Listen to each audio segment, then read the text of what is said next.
league, Shams, come to the decision that they were going to grant these exceptions for both Cade and Luka here? Look, this is a first for the NBA in terms of granting players the extraordinary circumstances challenge provision in this. And so the league and the players union essentially agreed that both Luka Doncic and Cade Cunningham had circumstances that rose to the level of them being able to now be eligible for all NBA team and MVPs. In Luka Doncic's case, he missed 2 games in December with the birth of his daughter in Slovenia. In Cade Cunningham's case, he suffered a collapsed lung in mid-March. Luka Doncic played 64 games. Yeah. Cade Cunningham was eligible for 63. The argument for Cade Cunningham was this was a non-basketball related injury. I'm told that's what the players union argued with the NBA. But essentially how this goes is the NBPA filed this petition, this challenge on Monday that gets taken to the NBA. The NBA can either say yay or nay. The NBA was in agreement on both of them.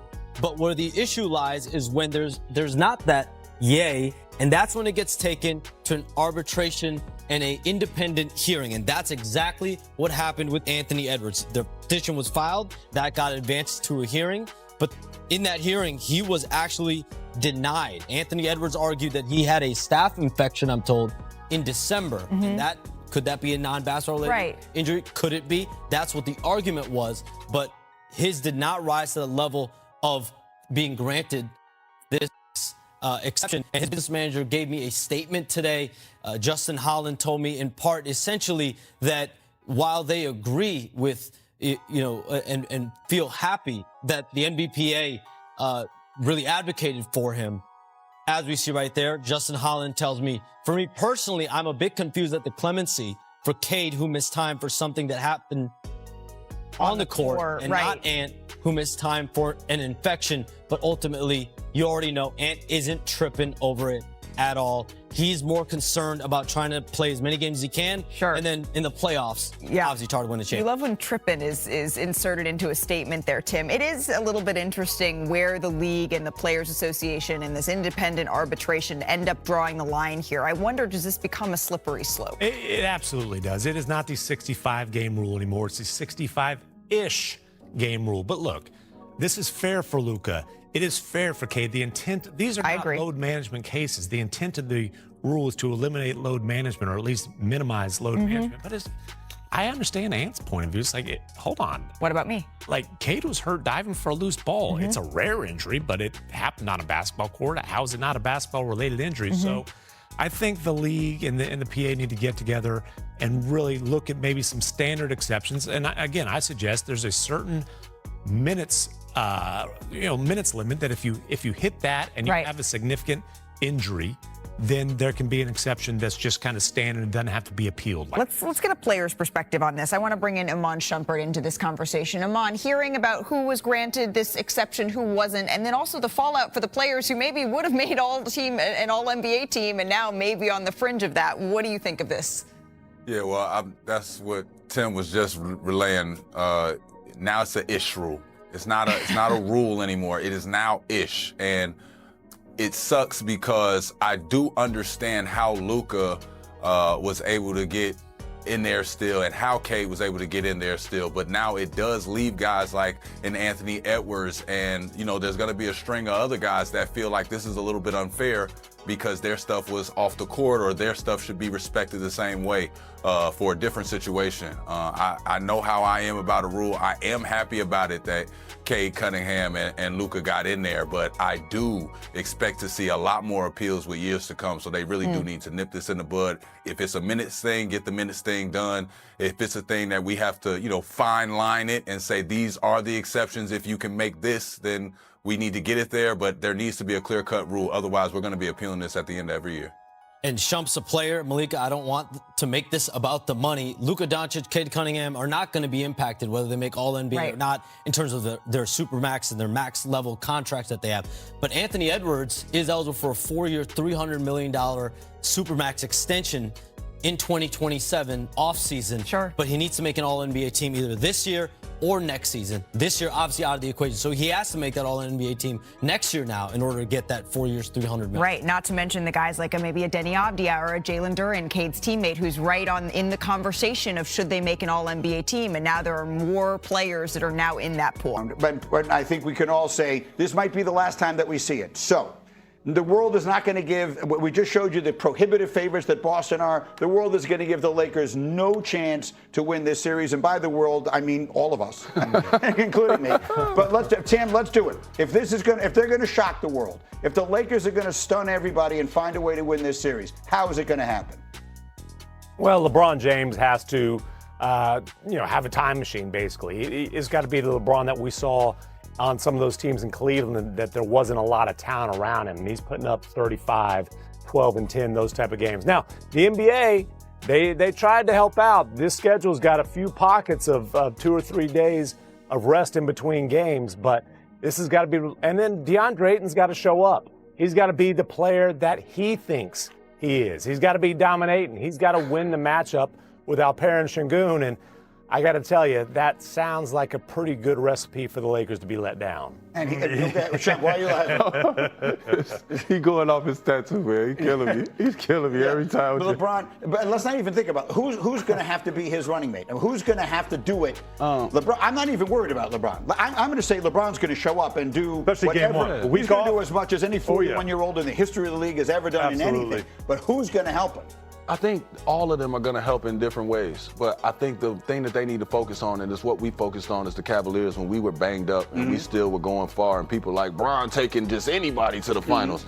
It's like the cool thing about that is when you're on a team with somebody like that can transform and do as many things as a LeBron can, your job is not to say, hey, our guys aren't in right now. I need to now transform and create opportunities for everybody. It's like, no, I need to stay within my role, and I need to say, hey, now Bron's going to have more possessions. He doesn't necessarily have to turn the hands of time back and say, hey, man, I got to be more athletic and do all the other things. He doesn't have to do that. He can still just take it calmly off a ball screen, and you go under because you don't respect it. We saw him do it recently. Exactly. Triple-double. Like, we know he can do it, especially with the week's rest. What they need is J.J. Redick.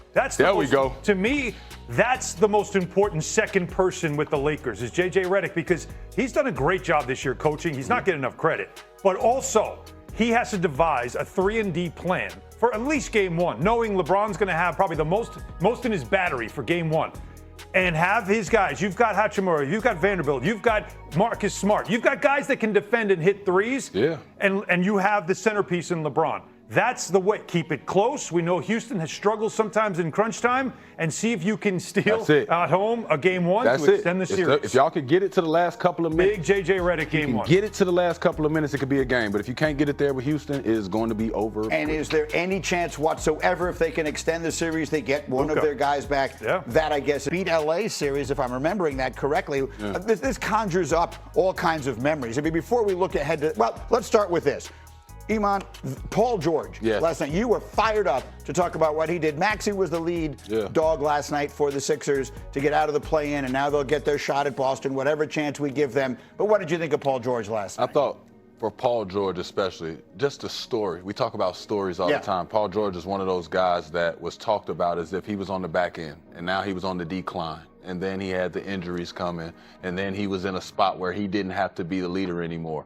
For him to come back, and to step up and play efficiently, but to make sure that every time these guys hit any type of a roadblock in these type of playoff situations and playoff atmospheres, he's there. He's knocking down shots. I got to see him not only ISO, but to ISO with his back to the basket, turn it into a back to the basket to a nice fadeaway and see the balance, see him talk a little trash out there, see him do the Paul George strongman walk. I'm like, man, it's back. And that's what you want to see. I did not have the Sixers doing what they did, and we'll get to you guys, Orlando, because y'all shouldn't have let that happen. But Joel Embiid going down, I thought would harm their morale a little bit more, and it was great to see those guys come together, especially to see a Paul George having a positive impact. So look, I'm going to say this for the 9 billionth time. If Tyrese Maxey and Paul George and Joel Embiid are all healthy at the same time, what are the Sixers capable of? That would presuppose Embiid being healthy after having the appendix removed, 2 weeks ago now? Whatever that is. Tim McMahon, is the expectation that Embiid is going to play against Boston?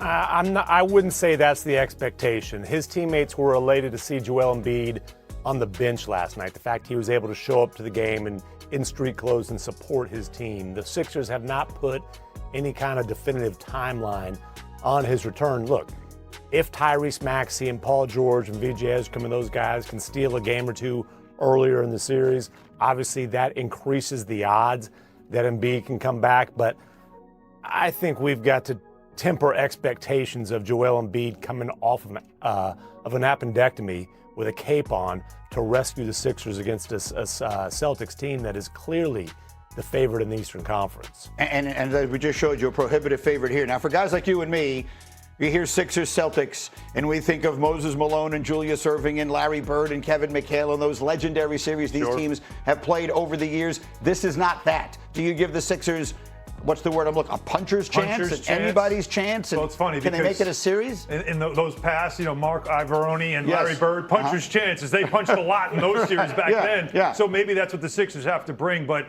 without Embiid, I think that hurts because I don't know if the Celtics have anybody that can really work, deal with him. That's what puts them over the top. But without him, I don't think they'd really have a great chance. But it should be an entertaining series, though. Okay, I'm going to give you 1 minute. I'm going to give Shump 1 minute to unload on Orlando. You were disgusted with what you saw last night. You really wanted to get into this, so go ahead. Tell everybody what it is disappointed you so before I get to the Lakers. Orlando, I just need y'all to have a little bit more care. Again, we work for ESPN. We work with Disney. It's Disney on my name tag. I would like for it to be a magical place. And when you go to Orlando right now, it don't seem so magical. I want to be in the playoffs saying, hey, man, I got to go out to Orlando and cover that game. And I'm going to bring my kids. Because they want to go to Disney.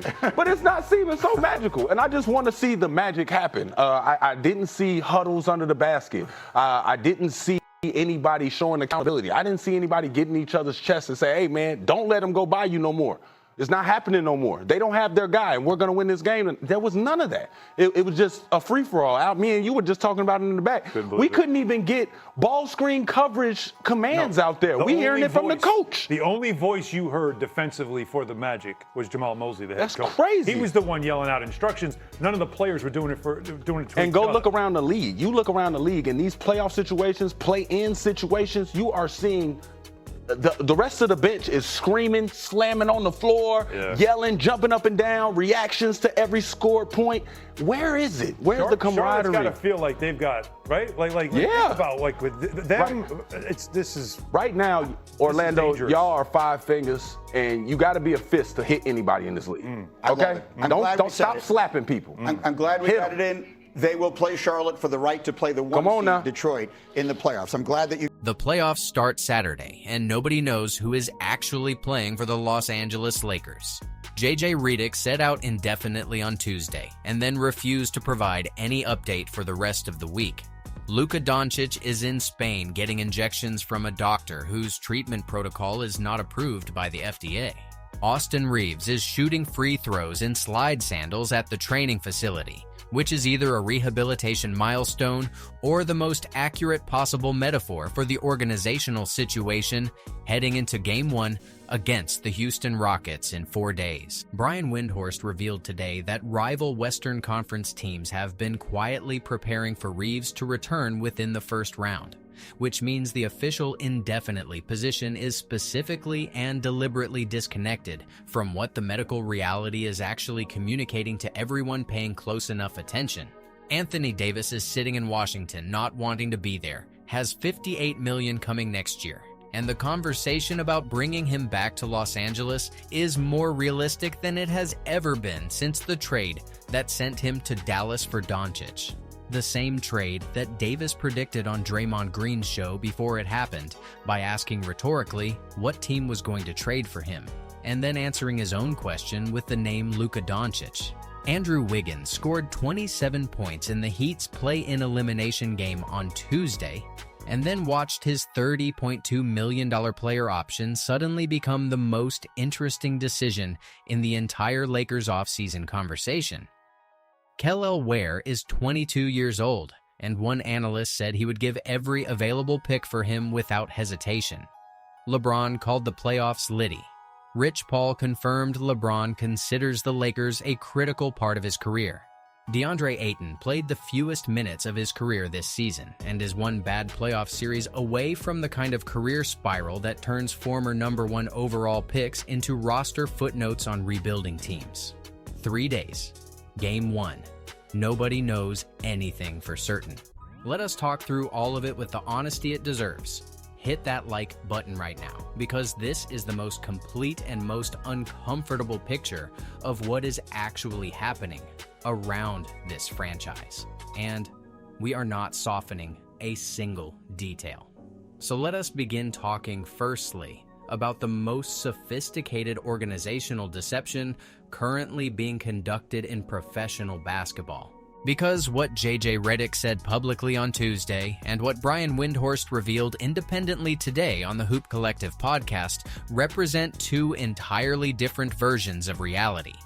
And the gap between those two versions is not accidental miscommunication, but is instead the most deliberate and most strategically valuable piece of information management this franchise has deployed since the trade deadline. Redick stood at the podium after the first playoff practice and delivered his 3 words, "out indefinitely," followed by the statement that he would not have an update for anyone this week, delivered with the specific practiced calm of a coach who has been briefed exactly on what to say and has decided that saying anything more constitutes a competitive gift to an opponent who has had 12 days to specifically scheme against whatever version of the Lakers is actually going to appear on Saturday night.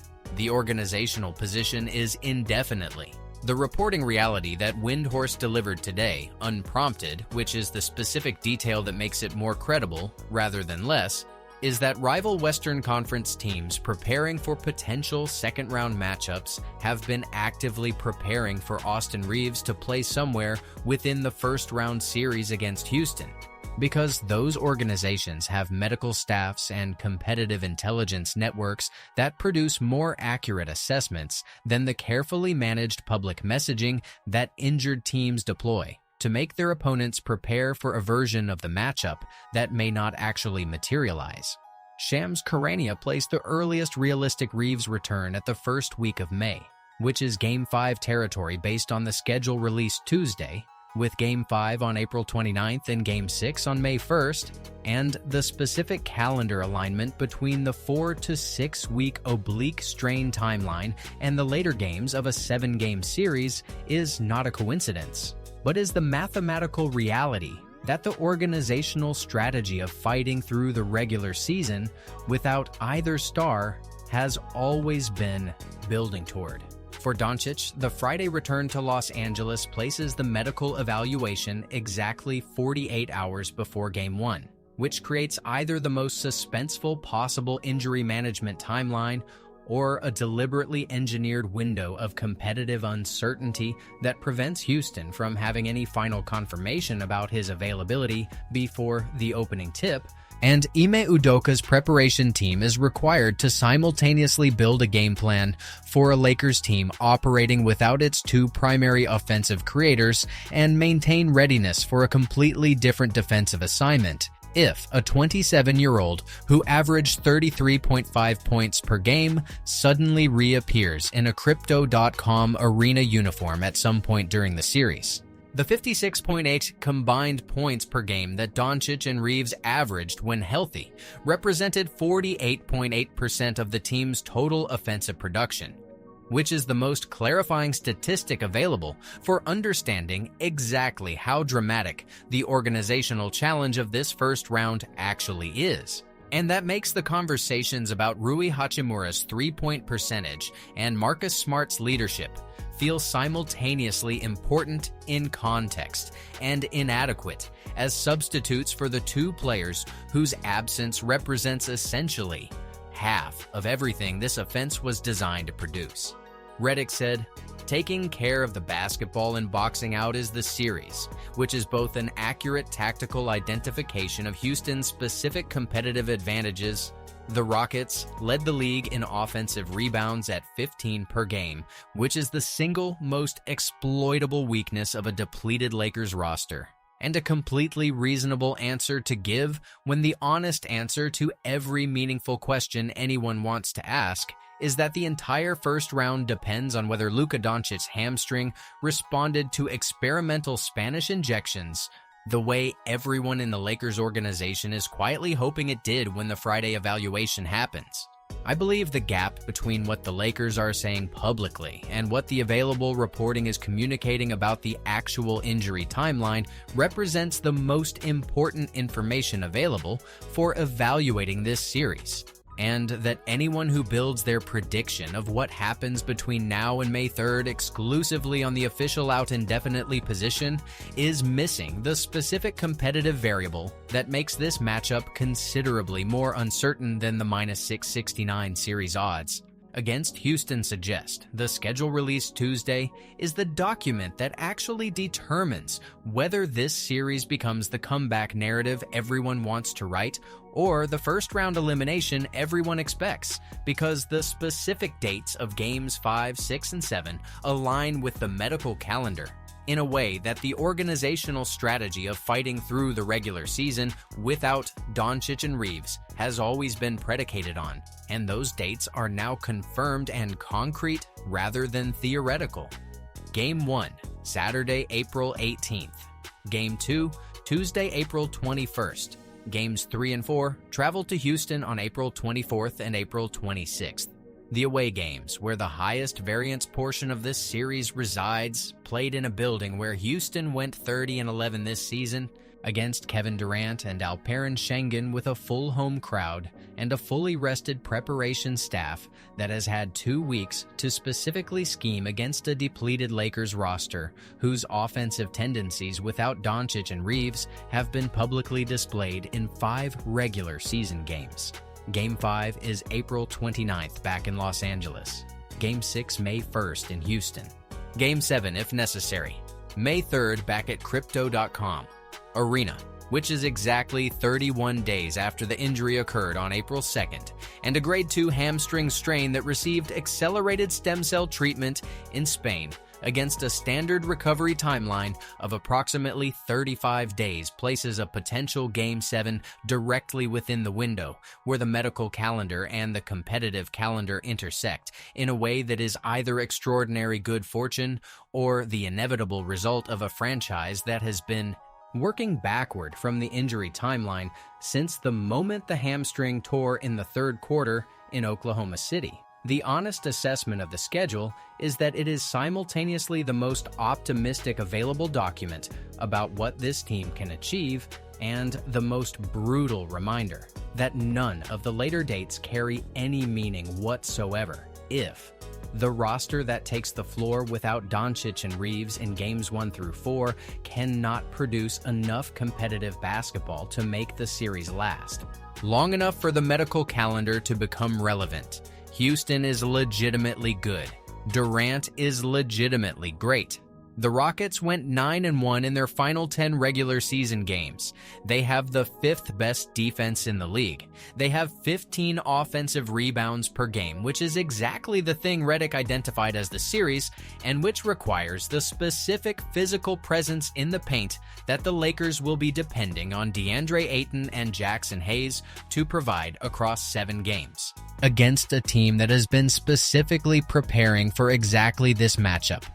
Thinking about it carefully, the most intellectually honest position on this series is that the Lakers should lose it, probably will lose it, and carry the specific wild card of 2 star players potentially returning in the second half that prevents any serious analyst from treating the outcome as a settled question, regardless of what the opening odds communicate. The Anthony Davis situation deserves honest engagement rather than the romantic reunion framing that most of the public discussion has defaulted to, because the specific circumstances are genuinely interesting in a way that goes beyond nostalgia. But the specific reasons for optimism about a Davis return also exist alongside the specific reasons for skepticism that the organizational history of his Lakers tenure provides in considerable volume. Davis went on the Draymond Green show and said the most accidentally prophetic thing any player has said about his own trade in recent NBA memory. What team is going to trade for me, Luka Doncic? And then that is exactly what happened. creating the specific biographical irony that makes this conversation feel more like a narrative than an organizational evaluation. He did not expect Washington. He has said as much through the reporting that has emerged since the trade. He has $58 million coming next season and a player option for approximately $62 million the year after, contracts that the Wizards have absolutely zero organizational rationale to pay for a player who would rather be elsewhere and whose presence on a rebuilding roster represents an organizational mismatch so complete that the only logical resolution is a trade that sends him somewhere he actually wants to play. The case for Davis as the specific player the Doncic system needs is the most coherent single-player argument available for this offseason. The versatile two-way big who functions as the lob threat that every Doncic analysis identifies as the priority acquisition, who protects the rim in the dimension where Doncic's individual defensive profile creates the greatest vulnerability, and who is genuinely best as a second option in a functional offensive environment rather than as the primary focal point of a franchise that needs him to carry things on nights when his motivation is already the first thing opposing coaches are trying to identify. The uncomfortable version of that argument, the one that the romantic reunion framing tends to skip over, is that every one of those characteristics appeared in the description of what Davis would be before his original Lakers tenure, before the Dallas tenure, before Portland, and that the specific pattern of passive engagement, injury fragility, and inconsistent competitive presence that followed him through all of those stops does not have an obvious organizational antidote that the specific roster or coaching environment of the 2026-27 Lakers would provide. Trading Austin Reeves to enable the Davis acquisition is the specific strategic question the analyst presents with conviction, and that deserves pushback rather than acceptance. Because the specific argument that Reeves at $30 to $41 million per year represents a lower ceiling than Davis at $58 million requires confidence in Davis's health and engagement consistency that his career record does not fully support. And that turning Reeves into assets to chase a reunion with a player who has never completed a full healthy season at the level his physical talent suggests he should consistently produce is a bet that the organizational history makes harder to accept than the basketball logic alone would suggest. I believe the Davis conversation is genuinely worth pursuing, and that the specific conditions of his Washington situation make a trade realistic in a way it has not been before. And I also believe that anyone presenting it as the obvious correct answer, rather than the most emotionally compelling among several uncertain options, is letting the narrative quality of the reunion story do more work than the organizational analysis can currently support. The Miami Heat losing to Charlotte 127-126 on Tuesday night is the organizational catalyst that sets every significant offseason chess piece in motion simultaneously. And the specific sequence of events that produced the result carries its own commentary about the state of a franchise that has spent years being better than its record, while producing results that consistently fall short of the competitive ceiling its talent suggests it possesses. Tyler Herro kept shooting contested isolation attempts in overtime that would generate negative analytics commentary in any serious evaluation context. LaMelo Ball made enough plays to give Charlotte the competitive oxygen it needed. Bam Adebayo went down with an injury in a play involving LaMelo that raised enough eyebrows to generate league-wide discussion. And Andrew Wiggins, the player whose name has been appearing on Lakers offseason target lists since Rob Pelinka first tried and failed to acquire him 12 months ago, finished with 27 points on 10 of 18 from the field and 4 of 8 from 3, which is the best possible individual advertisement for a player who controls his own destiny through a $30.2 million player option that he now gets to evaluate against the backdrop of a franchise in obvious organizational distress. The specific decision Wiggins faces is whether to exercise the option and take the guaranteed $30.2 million for one more year in Miami with a roster that requires significant reconstruction after back-to-back play-in appearances and no clear organizational direction, or to decline it and pursue the multi-year contract that prioritizes long-term security over single-year salary at a franchise that can actually offer him the competitive environment and the organizational stability that a 31-year-old entering the final productive chapter of his career should be evaluating above everything else. The Lakers tried to acquire Wiggins last offseason and walked away when Riley's asking price required multiple rotation players and a first-round pick. That price made 0 sense for a player who now controls his own free agency without requiring any assets at all if he opts out. And the specific combination of his 39.5% three-point shooting, 1.1 steals per game, 1.0 blocks per game, and proven ability to function as an elite complementary two-way wing alongside a primary offensive creator rather than an isolation scorer who requires ball-dominant usage to contribute meaningfully represents exactly the profile that the Doncic offensive system values most in the wing positions that surround its star. The Bam Adebayo question, whether the Lakers should pursue him as a target from a potentially reconstructing Miami roster, is the one the analyst handles with the most honest personal conviction, saying he would personally stay away from a player he describes as too expensive for what he actually provides relative to the alternatives available at lower cost, and that the specific financial commitment required to acquire Adebayo would consume the cap flexibility that the post-LeBron organizational structure is supposed to generate for exactly the kind of multi-piece roster construction that produces sustainable contenders rather than the fragile star-heavy teams that collapse when any one of the primary components misses 6 weeks. Thinking about it carefully, the Heat's elimination is less about Charlotte's basketball quality and more about a franchise that has been treading water for long enough that the specific organizational decisions the next 60 days require will determine whether Pat Riley finds a way to reassemble competitively or whether the players the Lakers want most become available in exactly the way that the offseason chess match has been building toward. Kel'el Ware being identified as the player the analyst would give every available pick for without hesitation is the specific statement that either reflects genuine and informed conviction about a 22-year-old center's ceiling or the kind of enthusiasm that emerges when you have watched a young player produce impressive performances and allowed the extrapolation to run further than the sample size can currently support. And in this specific case, the conviction appears substantially grounded in the specific combination of physical tools and technical skill that make Ware genuinely unusual among available centers at his age and cost. The ability to receive a lob at the rim in one possession and catch a kick out at the three-point line in the next is the specific positional versatility that removes the defensive help coverage that traditional shot-blocking centers invite.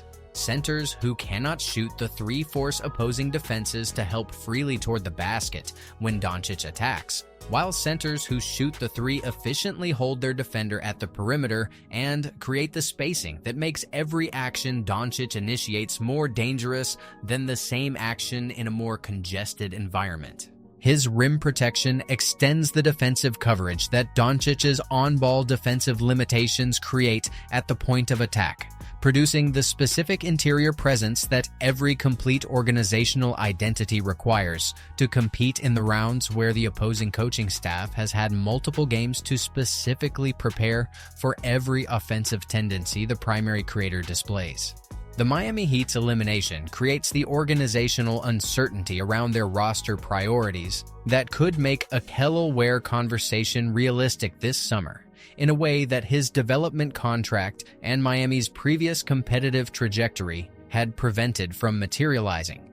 And the specific conditions of Riley facing genuine organizational pressure to make consequential decisions after years of play-in orbiting represent the moment when previously unavailable players become available at prices that ambitious franchises can actually engage with.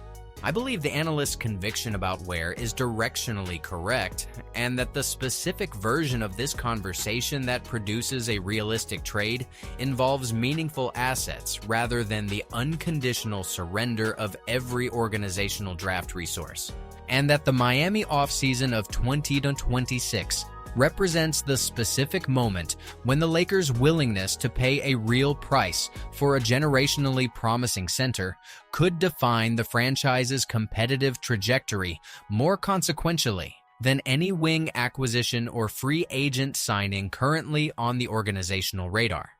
Deandre Ayton's career arriving at the specific organizational juncture where a single playoff series represents either the transformative performance that resets the narrative or the confirming evidence that the narrative has already been written correctly is the kind of professional situation that tends to produce the most extreme individual variance in either direction.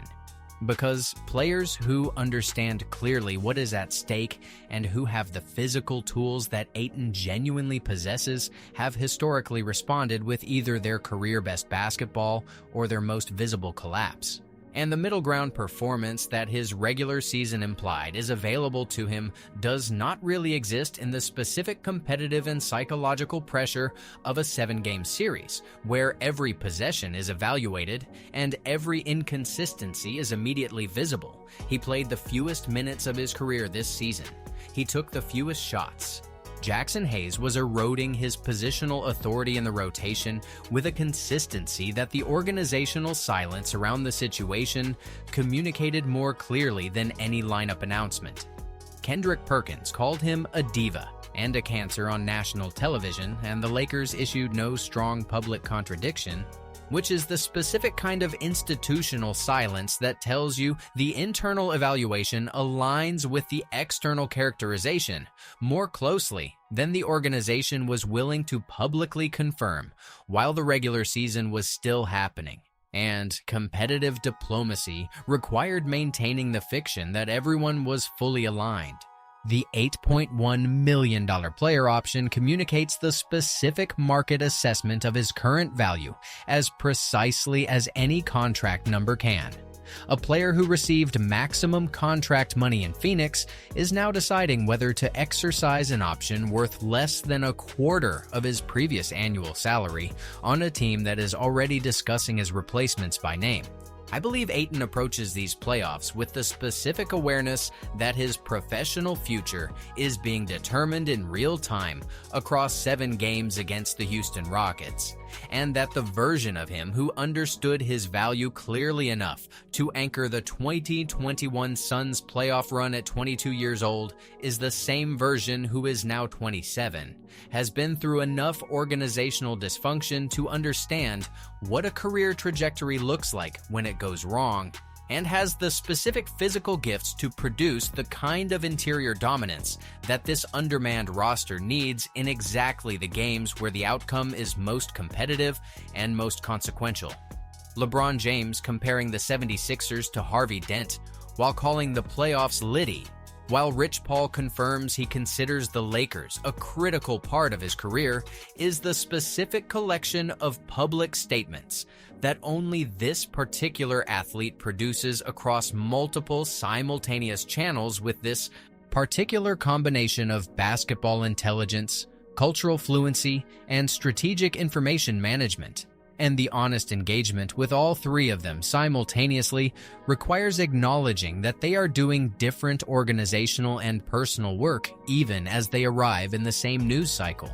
The Harvey Dent comparison is analytically perfect in the specific way that only someone who has played against Embiid in multiple playoff configurations across multiple decades could make it perfect.